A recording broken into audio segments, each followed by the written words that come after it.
Pemirsa, Badan Pengawas Pemilu Bawaslu memaparkan evaluasi pemilu 2019 dan tantangan yang dihadapi saat Pilkada 2020. Bawaslu memastikan Pilkada 2020 akan menghadapi sejumlah tantangan, salah satunya politik uang.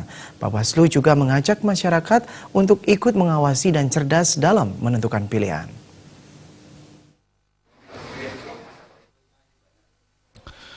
Jelang Pilkada serentak tahun 2020 mendatang, Badan Pengawas Pemilu Bawaslu memastikan politik uang masih menjadi tantangan yang harus dihadapi. Hal itu dikemukakan Ketua Bawaslu Aban dalam acara diskusi dengan tema tantangan Pilkada 2020 di Gedung Bawaslu Jakarta.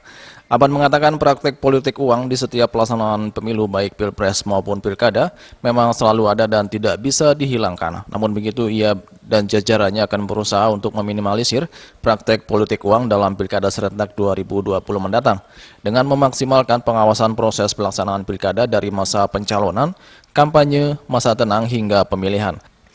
Dalam pengawasan terkait politik transaksional atau politik uang, Bawaslu mengacu pada Undang-Undang Nomor 10 Tahun 2016 tentang Pilkada, yang mana telah diatur secara tegas sanksi terhadap pemberi ataupun penerima uang dalam kaitan proses Pilkada. Lebih lanjut, Aban mengatakan, ketegangan yang terjadi dalam pemilu 2019 lalu tidak terbawa di Pilkada 2020 mendatang. Potensi money politik ya. Dan biasa bilang Pak AP, kami berikhtiar soal pencegahan dan sebagainya sampai pada hari pemungutan masa tenang, itu pun kita ada patroli khusus pengawasan soal money politik ya. Tapi perlu kami sampaikan, ada norma yang berbeda antara undang-undang pilkada dengan undang pemilu. Mudah-mudahan di norma undang-undang pilkada menurut saya lebih tegas ya, terkait dengan soal pemberi dan penerima sama-sama bisa dihukum ya, di Undang-Undang 10 ya. Tidak dengan di Undang-Undang 7 hanya pemberi saja yang dihukum, penerima enggak. Jadi Undang-Undang 10 ini ya normanya masih berbunyi bahwa pemberi dan penerima sama-sama bisa dihukum. Nah, mudah-mudahan norma ini ya kami akan sosialisasikan terus pada masyarakat agar tidak bagi calon ya, tentu tidak melakukan money politik ya.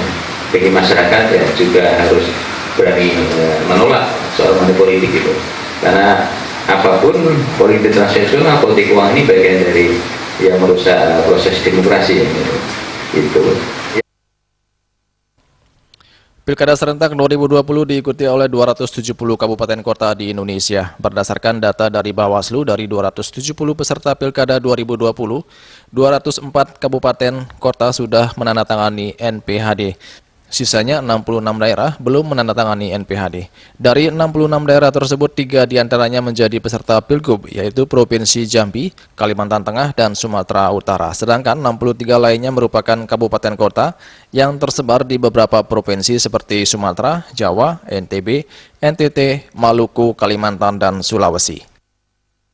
Dari Jakarta, Juli Suwarto dan Ketut Sumadiasa.